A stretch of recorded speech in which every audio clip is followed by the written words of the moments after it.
भारत में जो तमाशा चलता है उस तमाशे की वजह तलाशने आप जाएंगे तो परेशान हो जाएंगे, क्योंकि भक्तों को सिर्फ एक वजह काफी है कि किसी का नाम मुसलमान हो, चाहे वो कहीं का हो, वो उसके खिलाफ खड़े हो जाएंगे। ईरान इजराइल में लड़ाई होगी तो इजराइल के साथ जाके खड़े हो जाएंगे, और न्यूयॉर्क में मेयर का इलेक्शन लड़ने के लिए उतरेंगे ज़ोहरान ममदानी, तो ज़ोहरान ममदानी के खिलाफ भक्त और गोदी मीडिया मिलकर अभियान चलाने लगेंगे।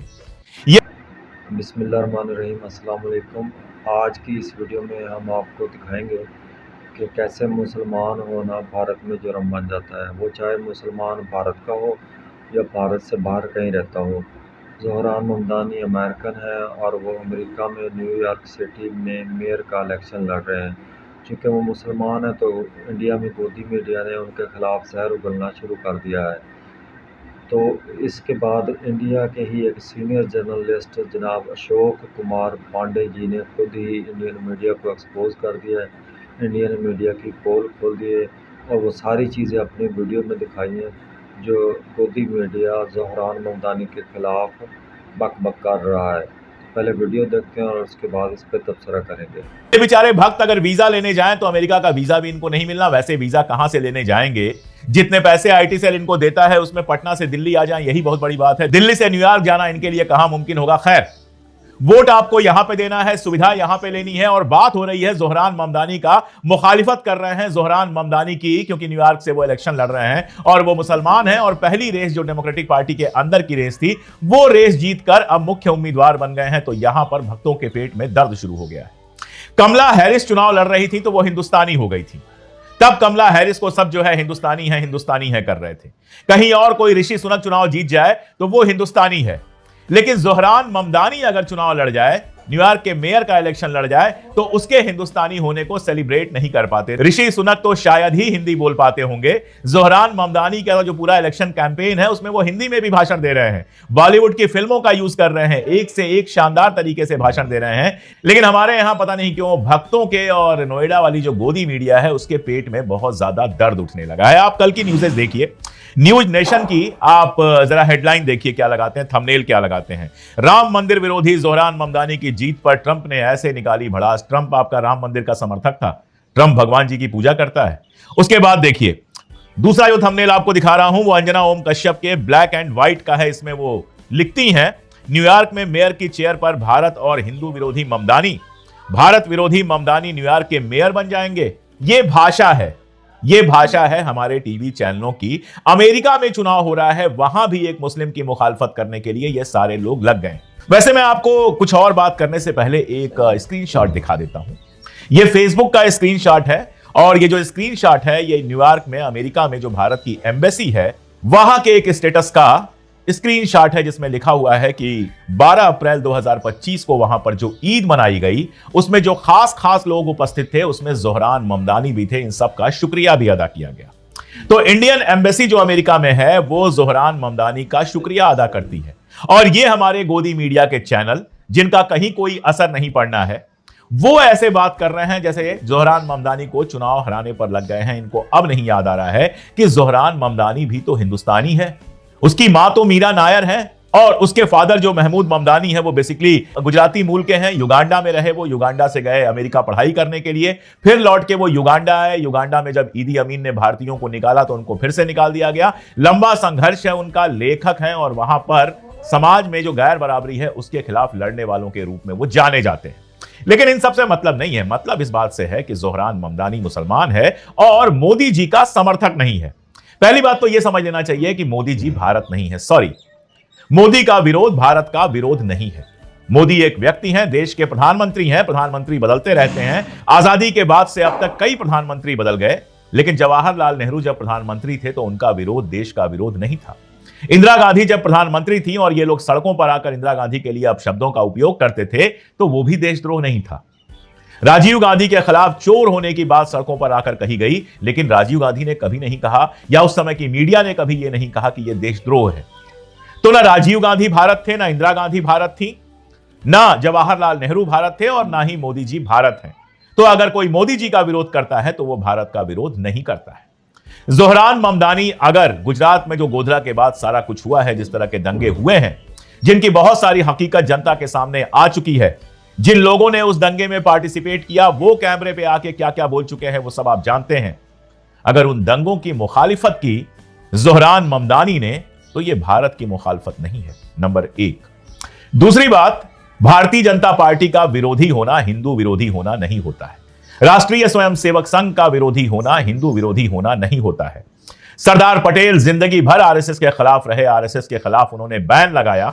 अपने मरने से थोड़े टाइम पहले तमिलनाडु में जो उन्होंने भाषण दिया उसमें आरएसएस के बारे में क्या क्या नहीं कहा, इसका मतलब यह नहीं कि वो हिंदू विरोधी हो गए। जवाहरलाल नेहरू, इंदिरा गांधी, सरदार पटेल और तमाम लोग जो आरएसएस के विरोधी थे, और हम भी जो आरएसएस के विरोधी हैं, वो हिंदू विरोधी नहीं है। आरएसएस हिंदुओं की ठेकेदार नहीं है। गोदी मीडिया की ठेकेदार हो सकती है। गोदी मीडिया के लिए मोदी जी भगवान हो सकते हैं, मोदी जी भारत हो सकते हैं, मोदी जी सब कुछ हो सकते हैं। आप सोचिए गोदी मीडिया इनको बचाने की कोशिश कितनी ज्यादा करती है। चीन में एससीओ की मीटिंग चल रही थी और चीन में जो एससीओ की मीटिंग में आतंकवाद के खिलाफ प्रस्ताव आया उसमें पाकिस्तान बलूचिस्तान को डलाने में सफल हो गया कि बलूचिस्तान में आतंकवाद चल रहा है, लेकिन पहलगाम की घटना का जिक्र नहीं करवा पाए राजनाथ सिंह। फाइनली उन्होंने सिग्नेचर नहीं किया, लेकिन एससीओ का एक भी देश राजनाथ सिंह के साथ या भारत सरकार के इस स्टैंड के साथ कि पहलगाम में जो आतंकवादी हमला हुआ है वो भी विदेश प्रायोजित है, पाकिस्तान प्रायोजित है, कोई भी इसके साथ खड़ा नहीं हुआ। आप सोचिए एक अंतरराष्ट्रीय मंच पर यह कितनी बड़ी विफलता है कि आप अकेले पड़ गए। आपके साइन करने से कोई फर्क नहीं पड़ता है, वो प्रस्ताव तो पास हो गया। लेकिन रजत शर्मा ऐसे दिखा रहे हैं जैसे राजनाथ सिंह ने वहां पर कोई तीर मार लिया, बहुत बड़ी बड़ी बातें कर ली। वो ये नहीं बता रहे हैं कि राजनाथ सिंह के नेतृत्व में भारत सरकार वहां पर अकेले पड़ गई, कोई भी देश आपके साथ नहीं आया। वो ये भी नहीं बता सकते हैं कि हर मुद्दे पर आप अकेले पड़ रहे हैं। आप पाकिस्तान के खिलाफ लड़ने की योजना बनाकर गए और आप अकेले पड़े, कोई भी देश आपके साथ नहीं आया। हालत यह है कि विदेश मंत्री को अब नहीं भेजा जा रहा है, शशि थरूर को भेजा गया है। लावरोव के साथ जो रशिया के विदेश मंत्री हैं, शशि थरूर की तस्वीरें आ रही हैं। लग रहा है इस देश में अब दो विदेश मंत्री हैं। एक विदेश मंत्री आधिकारिक ऑफिशियल विदेश मंत्री जयशंकर हैं और दूसरे ज्यादा एक्टिव जो विदेश मंत्री हैं वो शशि थरूर हैं। उनको सरकार भेज रही है। सरकार के पास कोई अपना व्यक्ति नहीं है जिसको एज अ रिप्रेजेंटेटिव वो भेज सके। और रजत शर्मा शर्म की बात पर गर्व करने की बात कर रहे हैं, हार को जीत की तरह दिखा रहे हैं। इससे कुछ साबित नहीं होता। ये तो हो गया कि एससीओ के मंच पर आप अकेले पड़ गए। जब एससीओ ने इजराइल के हमले पर, इजराइल ने जब ईरान पे हमला किया था, प्रस्ताव तैयार किया था, तो जयशंकर जी ने उस पर साइन करने से इंकार कर दिया था। आप उस समय भी अकेले पड़े थे। अब आ रहा है कि उस पर साइन कर दिया है, कोई फर्क नहीं पड़ता। आपने अपना स्टैंड बता दिया, आप अकेले पड़ गए। और अब एक बार और एससीओ के इस प्रस्ताव में अगर पहले की बात होती, ईरान का आपने साथ दिया होता, तो एससीओ की मीटिंग में कम से कम ईरान आपके साथ खड़ा होता। लेकिन इस बार ईरान भी आपके साथ खड़ा नहीं हुआ, क्योंकि ईरान की मुश्किल में आप उसके साथ खड़े नहीं हुए। यह सब बताने में गोदी मीडिया की सांसें फूल जाती हैं। खबर क्या चलती है कि मोदी जी के डर से नहीं आया शी जिनपिंग। मोदी जी से वो इतना डर गया कि ब्रिक्स की मीटिंग में नहीं जा रहा है।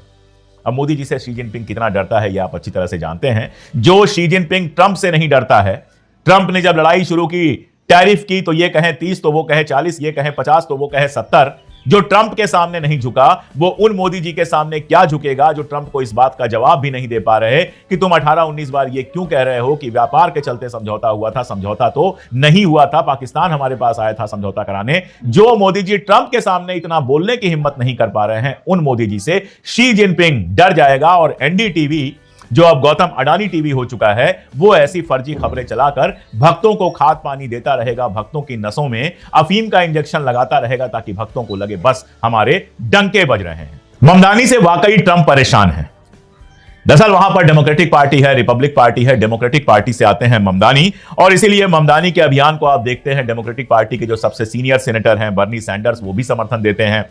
कल बिल क्लिंटन का भी बयान आया था, उसके पहले अलेक्जेंड्रिया ऑकेसियो-कॉर्टेज, ये जो सीनेट मेंबर हैं, इनका भी समर्थन मिला था। तो डेमोक्रेटिक पार्टी के अंदर भी ममदानी को समर्थन तो मिल रहा है, लेकिन असल मुद्दा है इजराइल। आप जानते हैं ट्रंप इजराइल का किस तरह से समर्थक है, और आप यह भी जानते हैं कि डेमोक्रेटिक पार्टी के अंदर भी इजराइल के समर्थकों की कहीं कोई कमी नहीं है। डेमोक्रेटिक पार्टी का जो पिछला राष्ट्रपति था बाइडेन, जो बाइडेन, गजा का सारा नरसंहार तो उसकी देखरेख में ही हो रहा था। सारे हथियार उपलब्ध कराना, सब कुछ कराना वही कर रहा था। कमला हैरिस जो इस बार चुनाव लड़ी, वो खुद इजराइल की जबरदस्त समर्थक है। तो डेमोक्रेटिक पार्टी के अंदर भी एक पूरा ग्रुप है जो इजराइल का बड़ा समर्थक है, बल्कि बड़ा ग्रुप है जो इनके खिलाफ चुनाव लड़ रहा था। डेमोक्रेटिक पार्टी के अंदर वहां का जो सिस्टम है कि पहले पार्टियों के अंदर प्राइमरी के इलेक्शन होते हैं, उससे पार्टियों में तय होता है कि कौन उनको रिप्रेजेंट करेगा। उसके बाद मेन इलेक्शन होता है जो नवंबर में होना है। तो जो ममदानी के खिलाफ उम्मीदवार था, ममदानी ने कहा था वो ट्रंप के पैसे से, ट्रंप के कहने पर चुनाव लड़ रहा है, वो पूरी तरह से इजराइल का समर्थक है। जबकि ममदानी उन लोगों में से हैं जिसने कहा कि अगर मैं मेयर बन जाता हूं और मेरे मेयर रहते नेतन्याहू आता है न्यूयॉर्क के अंदर, तो मैं आईसीसी का जो उसके खिलाफ अरेस्ट वारंट है, उस अरेस्ट वारंट का इस्तेमाल करके उसको गिरफ्तार करूंगा। गजा में जो कुछ हुआ है उसकी लगातार मुखालफत की है ममदानी ने, बिल्कुल सीधे सीधे मुखालिफत की है। और अमेरिकन पॉलिटिक्स में इजराइल का इस तरह से विरोध करके जिंदा रह पाना भी आसान काम नहीं है। बहुत थोड़े से सीनेटर ऐसे हैं, बहुत थोड़े से नेता ऐसे हैं जो इजराइल का इस तरह से विरोध कर पाते हैं। लेकिन इसके बावजूद और बहुत थोड़े से बजट से अगर ममदानी पहली प्राइमरी जीता है, डेमोक्रेटिक प्राइमरी जीता है, तो उसके पीछे कारण क्या है?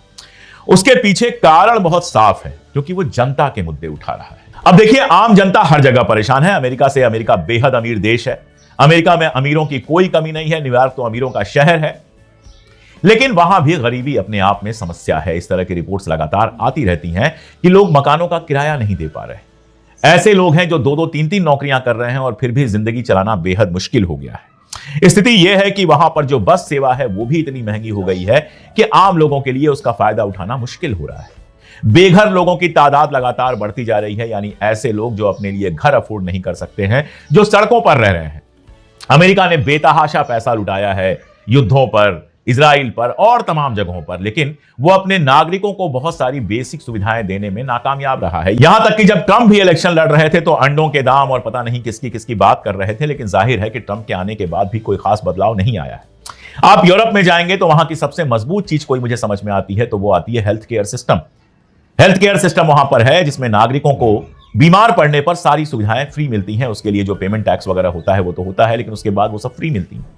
अमेरिका में इस चीज को लेकर लगातार सवाल उठा है कि वहां पर इस तरह का जो सिस्टम था वो ढह रहा है, वो ढांचा ढह रहा है। ऐसे में ममदानी ने जो मुद्दे उठाए हैं, फ्री बस यात्रा का मुद्दा हो, या 20,000 नए घर बनाने का मामला हो, या सस्ता करने का मामला हो, चीजों को सस्ता करने का मामला हो, वो जो मुद्दे उठा रहे हैं, बच्चों के देखभाल का मामला हो, वो जो मुद्दे उठा रहे हैं, वो जनता को सीधे अपील कर रहा है। और यही कारण है कि डेमोक्रेटिक की प्राइमरी में वो एक सीनियर लीडर को, इजराइल के समर्थक लीडर को, जिसके पास फंडिंग शानदार तरीके से आई थी, उसको हराने में कामयाब हुए हैं। और इस कामयाबी के बाद ट्रंप का होश उड़ गया है। ट्रंप लगातार उनके बारे में उल्टी सीधे बातें कर रहा है, उनको कम्युनिस्ट कह रहा है, उनको कह रहा है कि वो स्मार्ट नहीं है, वगैरह वगैरह। ममदानी खुद कहते हैं कि मैं ट्रंप का सबसे बुरा सपना हूं, क्योंकि मैं उन चीजों के लिए लड़ता हूं जिन पर मैं विश्वास करता हूं, धर्मनिरपेक्षता के लिए, विविधता के लिए, गरीबों के लिए। और ये जो है ट्रंप के लिए वाकई मुश्किल में डालने की बात है, क्योंकि न्यूयॉर्क जैसे शहर पे जो आमतौर पर लिबरल रहा है, डेमोक्रेटिक पार्टी वहां पर पहले भी जीतती रही है, वहां अगर ममदानी जीत जाते हैं तो ये ट्रंप के लिए सबसे बड़ी हार होगी। अब ट्रंप के लिए हार होगी तो ट्रंप को भगवान समझने वाले जो हमारे भक्त हैं उनको तो दिक्कत होनी ही है, ऊपर से ममदानी मुसलमान है। तो ये सारी नौटंकी यहां पर जारी है। आप सोचिए, भक्त जो हैं वो इस बात पर कुछ नहीं कहते कि मोदी जी 5 किलो मुफ्त अनाज देते हैं और इसी पर चुनाव लड़ते हैं। महाराष्ट्र से लेकर मध्य प्रदेश तक तमाम जगहों पर लाड़की बहन, लाडली बहन योजना लागू किया जाता है, जिसमें महिलाओं के खाते में पैसा भेजने की बात होती है। यह अलग बात है कि दिल्ली में भी यह मामला आया था, आज तक महिलाओं के खाते में पैसा नहीं पहुंचा। महाराष्ट्र में ज्यादातर महिलाओं का नाम काट दिया गया, एमपी में जो हो रहा है आप जानते हैं। लेकिन लड़ते तो 5 किलो अनाज, 1500 रुपया महीना, 2500 रुपया महीना, 500 रुपए का सिलेंडर, इन्हीं मुद्दों पर है ना। तो मोदी जी 5 किलो अनाज दे तो ठीक, लेकिन ममदानी अगर अपने यहां वहां के गरीबों को सुविधाएं देने की बात करे तो इनके पेट में दर्द हो जाता है। असल में ये जो पेट में दर्द है, ये सिर्फ और सिर्फ मुसलमान का मामला है। इनको सिर्फ ये डर है कि न्यूयॉर्क का मेयर कहीं मुसलमान न बन जाए। हालांकि न्यूयॉर्क का मेयर मुसलमान बने, ईसाई बने, हिंदू बने, यहूदी बने, इनको क्या फर्क पड़ना है। ये जो अपने गांव कस्बे से बड़ी मुश्किल से बाहर निकल पाते हैं, ट्विटर पर बैठे बैठे इजराइल का अकाउंट बनाकर ट्वीट करते हैं कि पे आउट में कुछ पैसा आ जाए, जो दिन रात यहां पर ट्रॉलिंग में लगे रहते हैं, इनको क्या फर्क पड़ता है, या मुझे क्या फर्क पड़ता है कि न्यूयॉर्क में कौन बनता है कौन नहीं बनता है। लेकिन आप कुछ नहीं कर रहे हैं, दुनिया के सामने सिर्फ ये बता रहे हैं कि हम वाकई हेटर्स में तब्दील हो चुके हैं, हम वाकई दुनिया के सबसे असभ्य नागरिकों में तब्दील हो चुके हैं, वाकई हमारा सिविक सेंस खत्म हो चुका है, हम सिर्फ नफरती जानवर बन चुके हैं। ये इमेज ये लोग भारत की लेकर जा रहे हैं, और उसके बाद जो भारत की बदनामी हो रही है उसके बारे में तो क्या ही कहा जाए। मुझे लगा यह जरूरी मुद्दा है, इसलिए मैंने इस पर बात की। अगर आपको भी लगता है तो इसको दूर तक पहुंचाइए इस वीडियो को। अगर अभी तक हमारा चैनल सब्सक्राइब नहीं किया है तो कर लीजिए, और मैं लगातार अपील कर रहा हूं। हाँ जी, जैसे कि हमने वीडियो में देखा तो अशोक कुमार पांडे जी ने बहुत ही शानदार तरीके से गोदी मीडिया को एक्सपोज किया, और अपने अल्फाज में उन्होंने कोई कसर नहीं छोड़ी। यकीनन इंडिया में बहुत ही अच्छे और सेकुलर जर्नलिस्ट मौजूद हैं जो हकीकी मानों में सही वीडियो बना के लोगों में भेजते हैं और लोगों को हक़ और सच बताते हैं। और मैंने भी ऐसी ही कोशिशें की हैं कि जितने भी इस किस्म के जर्नलिस्ट हैं उनकी वीडियो इकट्ठी की जाएँ और अपने चैनल पे अपलोड की जाएँ, ताकि इंडिया में जो सच बोला जा रहा है वो पाकिस्तान में दिखाया जा सके। और गोदी मीडिया को, ज़हर को जिस तरह वो खुद ही एक्सपोज़ कर रहे हैं, इंडिया वाले ही एक्सपोज़ कर रहे हैं, उनके पोल खोल रहे हैं, जिस तरह वो मुसलमानों के ख़िलाफ़ ज़हर उगलते हैं, वो इस जिस तरह वो उनको वो एक्सपोज़ कर रहे हैं, तो ये बहुत ही शानदार बात है। और हम जानते हैं कि भारत में बहुत अच्छे लोग मौजूद हैं और वो बहुत ही अच्छा काम कर रहे हैं और यकीनन हम भी उनको पसंद करते हैं। पाकिस्तान में बहुत सारी कम्युनिटी उनको पसंद करती है। ये मेरा एक न्यूज़ चैनल है और आप लोगों के लिए ख़ासकर बनाया है, तो वहाँ से अच्छी-अच्छी वीडियो इकट्ठी करके यहाँ पाकिस्तानियों को दिखाना, स्पेशली जो जितने भी मुसलमानों के ख़िलाफ़ या इस्लाम के ख़िलाफ़ या पाकिस्तानियों के ख़िलाफ़ वो बनाते हैं, उनका रोना-धोना जो होता है, वो मैं अपने इस यूट्यूब चैनल पे आपको दिखाता हूँ। अगर आपको ये वीडियो पसंद आई हो तो बराए मेहरबानी वीडियो को लाइक कर दें, शेयर भी कर दें और चैनल को लाज़मी सब्सक्राइब कर दें ताकि हमारी हौसला अफ़ज़ाई होती रहे। आपके कीमती वक़्त देने का बहुत-बहुत शुक्रिया। अल्लाह ताला आपको अपने हिफ्ज़-ओ-ईमान में रखे। आमीन और अल्लाह हाफ़िज़।